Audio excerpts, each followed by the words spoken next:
2024ರ ಲೋಕಸಭಾ ಚುನಾವಣೆಗೆ ಮೈಸೂರು ಕೊಡಗು ಲೋಕಸಭಾ ಕ್ಷೇತ್ರದಿಂದ ಬಿಎಸ್ಪಿ ಅಭ್ಯರ್ಥಿಯಾಗಿ ಭೀಮಪುತ್ರಿ ರೇವತಿ ರಾಜ್ರವರು ನಾಮಪತ್ರವನ್ನ ಸಲ್ಲಿಸಿದ್ರು. ನಾಮಪತ್ರ ಸಲ್ಲಿಸುವ ಮುನ್ನ ಟೌನ್ ಬಳಿ ಇರುವ ಡಾ ಬಿಆರ್ ಅಂಬೇಡ್ಕರ್ ಪುತ್ಥಳಿಗೆ ಮತ್ತು ನಾಲ್ವಡಿ ಕೃಷ್ಣರಾಜ ಒಡೆಯರ್ ಪುತ್ಥಳಿಗೆ ಮಾಲಾರ್ಪಣೆ ಮಾಡಿ ಆಶೀರ್ವಾದವನ್ನ ಪಡೆದರು. ನಂತರ ತಮ್ಮ ಅಪಾರ ಅಭಿಮಾನಿಗಳು ಕಾರ್ಯಕರ್ತರುಗಳೊಂದಿಗೆ ಮೆರವಣಿಗೆ ಹೊರಟು ಮೈಸೂರು ಜಿಲ್ಲಾಧಿಕಾರಿ ಕಚೇರಿಗೆ ತೆರಳಿ ನಾಮಪತ್ರ ಸಲ್ಲಿಸಿದರು.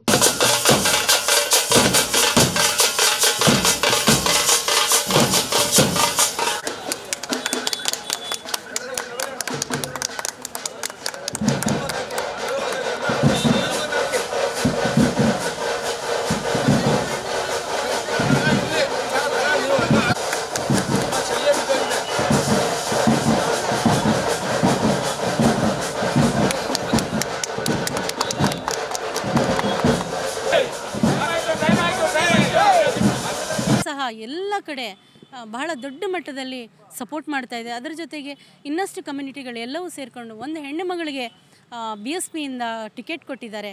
ಸೊ ತಳ ಸಮುದಾಯದ ಹೆಣ್ಣು ಮಗಳು, ಒಂದು ಚಳುವಳಿ ಹಿನ್ನೆಲೆ ಇರೋಂಥ ಹೆಣ್ಣು ಮಗಳು. ಸೊ ನಾವು ಸಪೋರ್ಟ್ ಮಾಡಬೇಕು ಅಂತ ವಾಲಂಟ್ರಿಯಾಗಿ ಅವರೇ ಸಪೋರ್ಟ್ ಮಾಡ್ತಾ ಇದ್ದಾರೆ. ಅದರ ಜೊತೆಗೆ ಒಂದಷ್ಟು ನಮ್ಮದೇ ಆದ ಒಂದು ಸೈದ್ಧಾಂತಿಕ ಒಂದು ಬ್ಲೂ ಪ್ರಿಂಟ್ ರೆಡಿ ಇದೆ.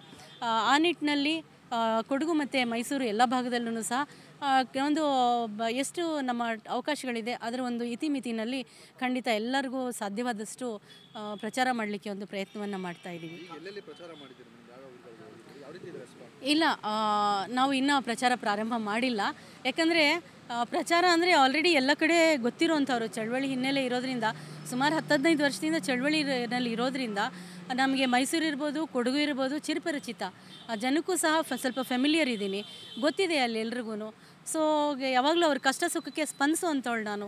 ಹಗಲು ರಾತ್ರಿ ಯಾವಾಗಲೇ ಫೋನ್ ಮಾಡಿದ್ರು ಇಮಿಡಿಯೇಟ್ ಅವೈಲೇಬಲ್ ಇರ್ತೀನಿ. ಯಾವುದೇ ಸಮಸ್ಯೆಗಳಿದ್ರೂ ಅನ್ಕಂಡೀಷ್ನಲ್ ಆಗಿ ಹೋಗುವಂಥವ್ರು. ಹಾಗಿರುವಾಗ ನಾನು ಒಂದು ಎಲೆಕ್ಷನಿಗೆ ಕಂಟೆಸ್ಟ್ ಮಾಡ್ತಾ ಇದ್ದೀನಿ ಅನ್ನುವಾಗ ಬಹಳಷ್ಟು ಭರವಸೆ, ಖುಷಿ ಪಡ್ತಾ ಇದ್ದಾರೆ. ಅವ್ರು ಅದೇ ಹೇಳ್ತಾ ಇದ್ದಾರೆ, ಇಲ್ಲ ಮೇಡಮ್ ನೀವು ಅಟ್ಲೀಸ್ಟ್ ನಾನ್ ಫೇಸ್ ಇದ್ದೀರಾ, ನಮಗೆ ನೀವು ಏನೂ ಇಲ್ಲದೆ ಅಧಿಕಾರ ಇಲ್ಲದಂಗೆ ಒಂದು ಹೋರಾಟಗಾತಿಯಾಗಿ ನಮ್ಮ ಮಧ್ಯ ಇದ್ರಿ ನೀವು. ಇವಾಗ ಅಟ್ಲೀಸ್ಟ್ ನಿಮ್ಮನ್ನು ನಾವು ಗೆಲ್ಲಿಸಿ ಏನಾದರೂ ಒಂದು ಇದು ಮಾಡಿದ್ರೆ ಖಂಡಿತ ನಮಗೆ ಒಂದು ಒಳ್ಳೆಯದಾಗುತ್ತೆ ಅನ್ನೋ ರೀತಿಯಲ್ಲಿ ತುಂಬ ಚೆನ್ನಾಗಿದೆ ರೆಸ್ಪಾನ್ಸು. ವಾಲಂಟ್ರಿಯಾಗಿ ಅವ್ರುಗಳೇ ಎಲ್ಲ, ನಾವು ಇಲ್ಲಿ ಬ್ಲೂ ಪ್ರಿಂಟ್ ರೆಡಿ ಮಾಡಿರೋ ಸೆಕೆಂಡ್ರಿ, ವಾಲಂಟ್ರಿಯಾಗಿ ಅವ್ರುಗಳೇ ಒಂದಷ್ಟು ಕಡೆ ಮೀಟಿಂಗ್ಗಳನ್ನ ಅರೇಂಜ್ ಮಾಡ್ಕೊಂಡಿದ್ದಾರೆ. ಸೊ ಹೇಗೆ ಮಾಡ್ತಾ ಇದ್ದಾರೆ ಅಂದರೆ ಎಷ್ಟೋ ಜನ ಅವ್ರ ಸ್ಯಾಲ್ರಿಗಳು ಸಹ ಬಿಟ್ಬಿಡ್ತಾ ಇದ್ದಾರೆ ನಮ್ಮ ಕಾರ್ಯಕರ್ತರುಗಳು. ಮೇಡಮ್ ಅವ್ರಿಗೆ ಗೊತ್ತಿದೆ, ಯಾಕಂದರೆ ನಮ್ಮದು ಚಳುವಳಿನಲ್ಲಿ ಝೀರೋ ಕ್ಯಾಶ್ ಎಲೆಕ್ಷನ್, ನಮ್ಮದು BSP agenda zero cash, 1 vote 1 note, ಏನು ಮಾನ್ಯವರು ಕಾಂಶಿರಾಮ್ಜಿ ಕೊಟ್ಟಂಥ ಒಂದು ಸಿದ್ಧಾಂತ.